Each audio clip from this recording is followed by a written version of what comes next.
రాష్ట్ర సాధన ఉద్యమంలో ఉద్యోగులను కదిలించడంలో కీలక భూమిక పోషించిన నాయకుడు, సకల జనుల సమ్మెకాలంలో మిలిటెంట్గా నిలబడ్డటువంటి ఉద్యోగ సంఘ నాయకుడు, తనకి అండగా నిలబడ్డ వారిని కాపాడుకోవటంలో, అదే బడుగు బలైన వర్గాలకి, ప్రజా సంఘాలకి వారి సమస్యలు తన సమస్యలుగా పరిష్కరించడంలో ముందు పీఠాన నిలబడేటువంటి నాయకుడు, రెండోసారి శాసనసభ్యుడిగా ఎన్నికై మొదటిసారిగా మంత్రి పదవి చేపట్టినటువంటి ఉద్యోగుల సంఘ నాయకుడిగా ముద్ర ఉన్నటువంటి శ్రీనివాస్ గౌడ్ గారు మనతో ఉన్నారు. కంగ్రాచులేషన్స్ శ్రీనివాస్ గౌడ్ గారు.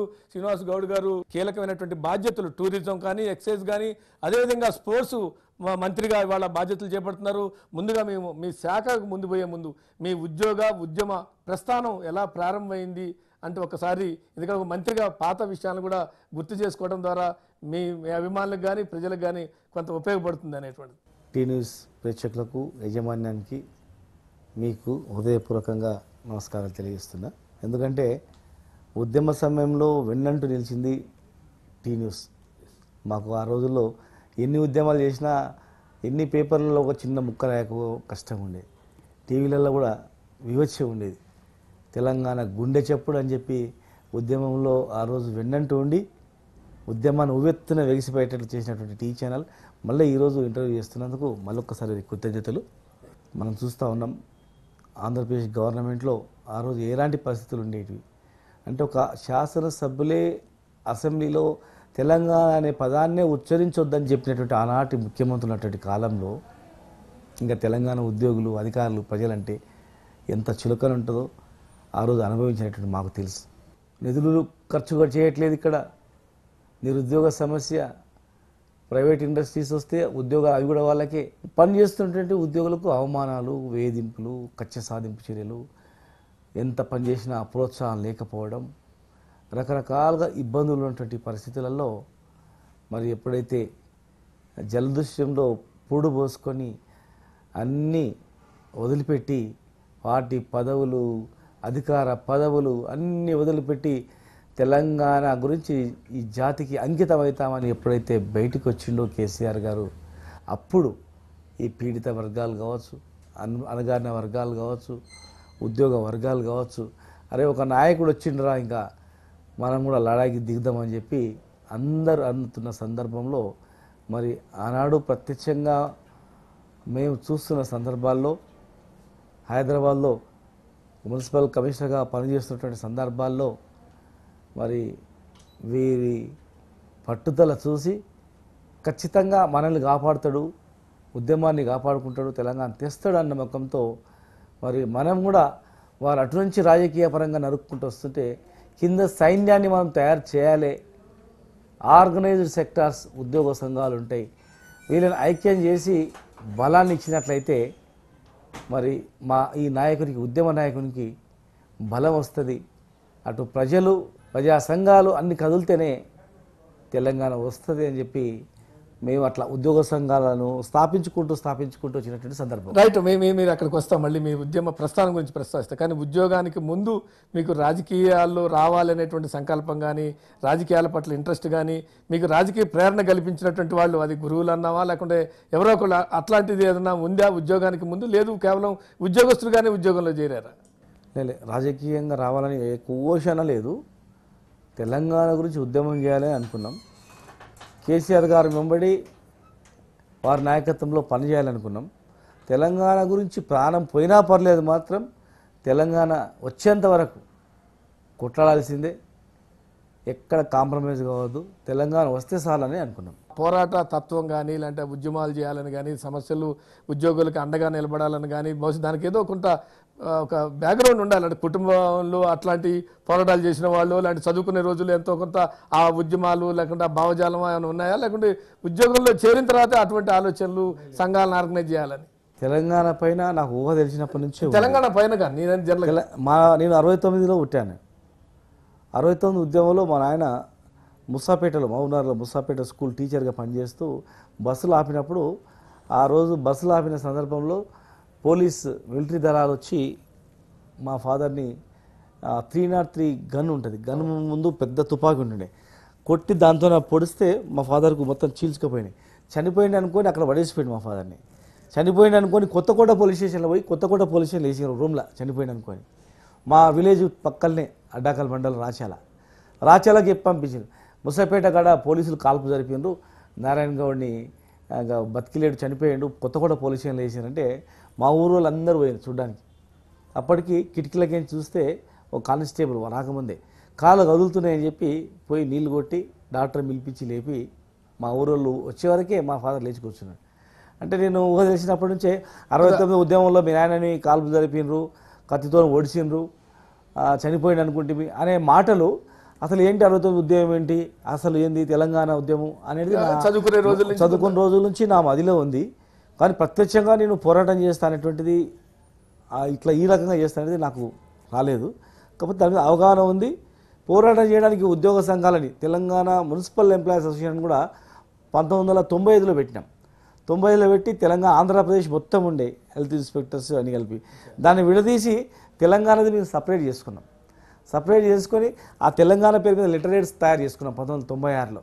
చేసుకొని మా తెలంగాణ పేరు మీదనే మేము రిప్రజెంటేషన్ ఇవ్వడము, తెలంగాణకు మాకు ప్రమోషన్స్ కావాలి అని చెప్పి 610 అట్లా ఉద్యోగ సంఘాలు ఆర్గనైజ్ చేయాలని, ఉద్యోగ సంఘాలు పెట్టాలనే ఆలోచన కూడా బీజం ఎందుకు పడ్డది? ఆ రకమైనటువంటి సమస్యలను చూసి, వాళ్ళ బాధలను చూసి, ఇలాంటి వాళ్ళ ఇబ్బందులు చూసే పుట్టిందా? అంటే డైరెక్టరేట్లోకి వచ్చినప్పుడు అంతా ఆంధ్ర వాళ్ళు ఉండేది, ఒక వివక్షగా అనిపించేది అనమాట. వాళ్ళు మాట్లాడే పద్ధతులు మమ్మ హేళన చేసినట్లు అట్లా ఉండేది అనమాట. అరే వీడేంది, మనం కూడా సంఘం పెట్టాలి, ఆంధ్రప్రదేశ్కి సంఘం ఉంది, తెలంగాణ ఎందుకు పెట్టదు? అప్పుడు మేము సంఘం పెట్టుకున్నాం, తెలంగాణ మున్సిపల్ ఉద్యోగులకు సంబంధించినటువంటి సంఘంతోనే ఎంప్లాయీస్ దాని మీదనే కొట్లాడుకుంటూ వచ్చేది అనమాట. ఎప్పుడైతే కేసీఆర్ గారు పెట్టాడో అప్పటికి మున్సిపల్ కమిషనర్ అయినా మేము. మున్సిపల్ కమిషనర్ చేస్తున్న సందర్భంలో అసలు నిధులు ఖర్చు ఇవన్నీ చూస్తుంటే తేడా, ఆంధ్ర ఎందుకు డెవలప్ అవుతుంది, మనం ఎందుకు ఇట్లా ఉన్నాం? తెలంగాణ ఉద్యమ సమయంలో మొత్తం ప్రస్థానంలో సకల జనుల సమ్మెలు అంటే మీరన్నట్టు సడక్ బంధాలంటే అనేక కార్యక్రమాలు చేశారు. మీకు బాగా మిలిటెంట్గా కొట్లాడాల్సిన సమయం లేదా ఈ సంఘటన మిమ్మల్ని ఒక భావోద్రేగానికి గురైంది కానీ, లేదంటే మిలిటెంట్గా రిసిస్ట్ చేస్తూ పోలీసులు రిసిస్ట్ చేస్తూ కానీ ఏంటి అంటే ఏం గుర్తు చేసుకుంటారు? మొత్తం తెలంగాణ ఉద్యమం ప్రస్థానంలో మీరు 1-2 సంఘటనలు అంటే మీకు అంటే సంఘం బాగా అనిపించేది మాకు ఏంటంటే, రాజీనామా చేయాలన్నప్పుడు కాంగ్రెస్ నాయకులు ప్రొఫార్మా లేకుండా ఉట్టుట్టి రాజీనామాలు చేసి మోసం చేసిన సంఘటన చాలా బాధ అనిపించింది. కేసీఆర్ గారు అమరనిరాహత్య చేసినప్పుడు ఎవరైనా మేమందరం ఆయన బతుకుతేనే ఉద్యమం ఉంటుంది, ఆయన చనిపోతే కథం క్లోజ్ చేస్తారని. అయితే ఆయన మేము బతకాలని, ఆయన బతికించుకుంటూ ఉద్యమం కొనసాగించాలని మేము ప్రయత్నం చేస్తుంటే అక్కడ దుర్మార్గంగా ఈ అబాస్ పాలు చేయడానికి రెచ్చగొట్టి, విద్యార్థులను రెచ్చగొట్టి, ప్రజా సంఘాలు రెచ్చగొట్టి, ఇగో దీక్ష విరమించిండు అది ఇది అని చెప్పి చేసినప్పుడు కేసీఆర్ గారు నిమ్స్లో కళ్ళకు నిలబెట్టుకొని బాధపడ్డప్పుడు ఆ దృశ్యం మాకు కంట తడిపెట్టింది. ఇంత దుర్మార్గం చేస్తున్నారు కదా అని చెప్పి. తర్వాత మూడవది ఒక పెద్ద నాయకుడు, ఇంకా ఏం చెప్పాలైనా, పేరు జానారెడ్డి గారి దగ్గర పోయినాం ఒకసారి. జానారెడ్డి గారి పోతే అందరు రాజీనామాలు చేయండి, నేను ఒక్కని చేయను, నేను ముఖ్యమంత్రిని అయిన తర్వాత తెలంగాణకు నేను అది చేస్తా ఇది చేస్తానని. మేమేమో సాగు బతుకులు మధ్యలో తనలాడుతుంటే వీళ్ళేమో ముఖ్యమంత్రులు కావాలని ఆలోచిస్తున్నారు అనేది మాకు చాలా బాధ అనిపించింది. జైపాల్ రెడ్డి గారి దగ్గరకు పోతే ఆయన నేను జాతీయ నాయకుడిని అన్నాడు. ఇంటికి వెళ్తే ఒరేడి అమ్మ ఇక్కడ నుంచి వచ్చి జాతీయ నాయకుడిని తెలంగాణ అంశం మాట్లాడను అన్నప్పుడు చాలా బాధ అనిపించింది. తర్వాత మమ్మల్ని భయపెట్టియడము, ఫోన్లలో బెదిరియడము, మీ అంతు చూస్తామని చెప్పి అన్నప్పుడు భయపడలేదు. అంతు చూస్తే మీ అంతు చూస్తామని చెప్పి అన్నాం. కానీ మా గడ్డ మీద మాకు ఇక్కడ అసలు ఏం స్వేచ్ఛ లేదు, ఏం లేదు, ఎట్లా అసలు తెలంగాణ రాకపోతే ఏం బతుకులైతాయి అనేటువంటి బాధ. శాఖ సంబంధకు వచ్చే ముందు రాజకీయ గురువు ఎవరు అంటే ఉద్యోగ సంఘ నాయకులుగా మీరు ఎమర్జీ అయ్యారు. ఇప్పుడు రాజకీయ గురువు ఎవరు అంటే 100% కేసీఆర్. మా మనవరాలు కూడా అడిగితే చెప్తారు ఎవరంటే కేసీఆర్ అని చెప్తుంది. ప్రాణం ఉన్నంత వరకు కేసీఆర్. తెలంగాణ తెచ్చింది కేసీఆర్. రాజకీయ ప్రస్థానం లేదు కాబట్టి రాజకీయ 100% నా రాజకీయాలు రావాలని లేదు. 100% ఇప్పుడు రాజకీయాలకు వచ్చిన ఆయన స్ఫూర్తితోనే వచ్చిన, ఆయన మీద నమ్మకంతోనే వచ్చిన, జీవితం ఉన్నంతకాలం కేసీఆర్ గారి కుటుంబం, కేటీఆర్. రైట్. బస్ మీకు మీ శాఖలు కూడా అప్పచెప్పడంలో కూడా ఎక్సైజ్ కానీ, స్పోర్ట్స్ కానీ, టూరిజం కానీ, బస్ ఎక్సైజ్ అనేటువంటిది వాళ్ళ ఈ రాష్ట్రానికి కొంత ఆదాయం చేకూర్చి పెట్టేది.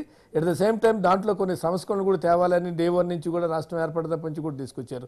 ఇప్పుడు ఆ శాఖలో తెచ్చినటువంటి కొన్ని మార్పులు గతంలో గుడంబ కానీ ఇవన్నీ అంటే ఏం చెప్తారు? ఈ గుడంబ అనేది ఆంధ్ర గవర్నమెంట్లో పెంచి పోషించింది. తెలంగాణ వాళ్ళ ఆరోగ్యం ఏమైతే మనకేం సంబంధం అంటే ఇక్కడ అన్ని చెడు జరగాలని కోరుకున్నవాళ్ళు. ఇక్కడనే ప్యాకాట్ ఆడాలి, ఇక్కడనే గుడంబ తాగాలి, ఇక్కడనే డ్రగ్స్ దంద నడవాలి, ఇక్కడనే అనేక రకాల దాదాగిరి గూండాయిజం అరాచకాలు జరగాలి, మత కలహాలు జరగాలి, ఈ ప్రాంతం ఇట్లే ఉండాలి, మా గ్రిప్లో ఉండాలని కుట్రతో చేసినటువంటి సందర్భం. కేసీఆర్ గారు మా ముఖ్యమంత్రి గారు ఏంటంటే ప్రజల ఆరోగ్యం నేను తెచ్చిన తెలంగాణ ఎందుకు ప్రజలు బాగుండాలని. మరి ఈ గుడంబ తాగి ఎంతమంది చచ్చిపోతారని ఊట్టుకున్నారా అని చెప్పి గుడంబని పూర్తిగా అణిచివేయడం, గుడంబ తయారు చేసే వాళ్ళకు కూడా ఒక మంచి జ్ఞానం కలిగేటట్టు వాళ్ళకు ఎడ్యుకేట్ చేయడం, ఉపాధి అవకాశాలు కలిగించడం అనేది షార్ట్ పీరియడ్లో చేసాము. అంటే 70 ఏళ్ళు వాళ్ళు చేయలేకపోవడం కాదు, పెంచే పోషించడానికి వాళ్ళు ఎట్లా చేస్తారు కనుక అట్లా గుడంబని అరికట్టడం జరిగింది. అటు కళ్ళుని మంచిగా ఆరోగ్యానికి మంచిది అయినటువంటి కళ్ళును కూడా ఏం చేశారంటే వాళ్ళే చెట్లు నరికేసి చెట్లు పెంచకుండా దాన్ని పూర్తిగా అడల్టేషన్ వైపు వాళ్ళు నెట్టేసి చివరకు చెట్లు లేవని చెప్పి నిషేధించి పూర్తిగా గీతా వృత్తినే నిషేధించే స్థాయికి వాళ్ళు తీసుకొచ్చారు. ఈరోజు గుడంబ అరికట్టి మరి కళ్ళు దుకాణాలు తెరిపించి లక్షలాది చెట్లను పెంచి ఫ్యూచర్లో చెట్లు పెంచుకోండి, మీ వృత్తి గౌరవప్రదంగా ఉంటుంది, కల్తీ చేస్తే ఎప్పటికైనా ప్రజలు తెలుసుకుంటారు, ప్రజలల్లో మార్పు తేలేము, వృత్తిని మీరు బాగుపడాలంటే చెట్లు పెంచుకుంటే బాగుంటుందని చెప్పి చెట్టు పన్ను రద్దు చేసి లైసెన్సులు 5 సంవత్సరాల కోసం రెన్యువల్ 1 ఇయర్ ఉండే 5 సంవత్సరాలు రెన్యువల్ చేసి చెట్టు కింద పడిపోతే ₹1 ఎవడు ఇవ్వకుండి, కొబ్బరి చెట్లు దాని కింద పడిపోతే పైసలు ఇస్తుంది ఆంధ్రలో, ఇక మనుషులు చచ్చిపోతే కూడా డబ్బులు ఇవ్వకుంది. ఇవాళ ₹6 లక్షలు, అంగవైకల్యమైన కూడా ₹6 లక్షలు, మళ్ళీ ₹1000 పెన్షన్, మళ్ళీ ఇప్పుడు ₹2000 పెన్షన్ చేస్తున్నారు. అట్లా ఎన్నో వెసులుబాటు. అసలు మీ వృత్తి మీకు తెలుసు, మీరు రాసుకురాని జీవో ఇస్తా అని చెప్పిండు. ఏ ముఖ్యమంత్రి కూడా అట్లా చేయడు. ఈరోజు వృత్తిని కాపాడుకోవడానికి ప్రయత్నాలు మొదలవునాయి. మరి గుడంబ తయారు చేసే వాళ్ళు కూడా ఉపాధి వేరే పని చేసుకుంటున్నారు.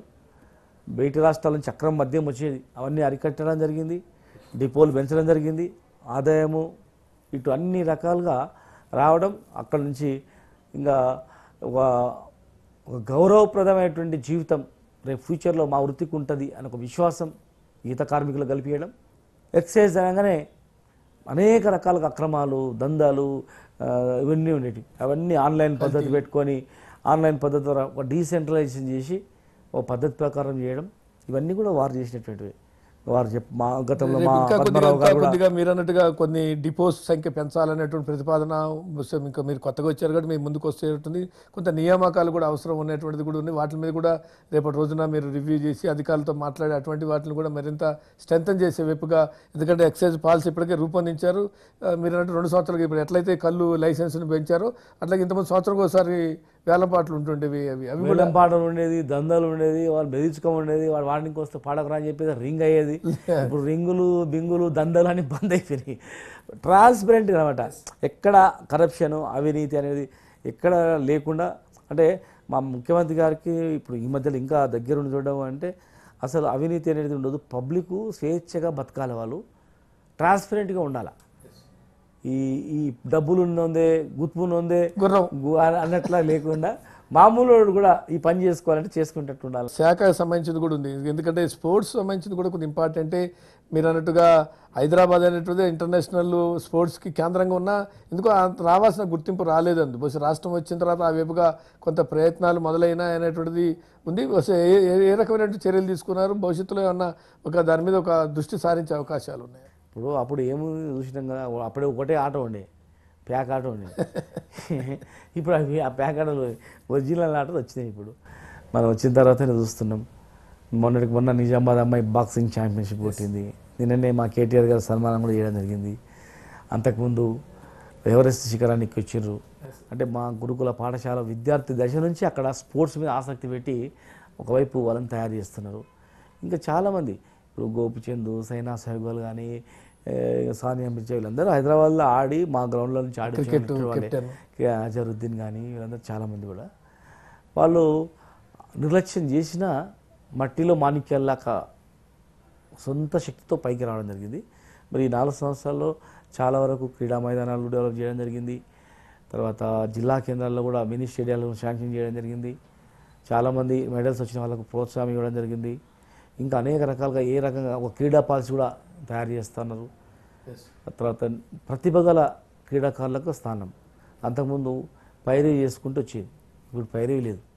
ఏదైనా పైరే చేస్తే ఎవరు చేసినా బయట వచ్చిందంటే మాత్రం మళ్ళీ మా ముఖ్యమంత్రి సెటరైట్ చేసి సరి చేసుకోవాలి బిడ్డ అనడం, లేకపోతే అని తప్పించడము.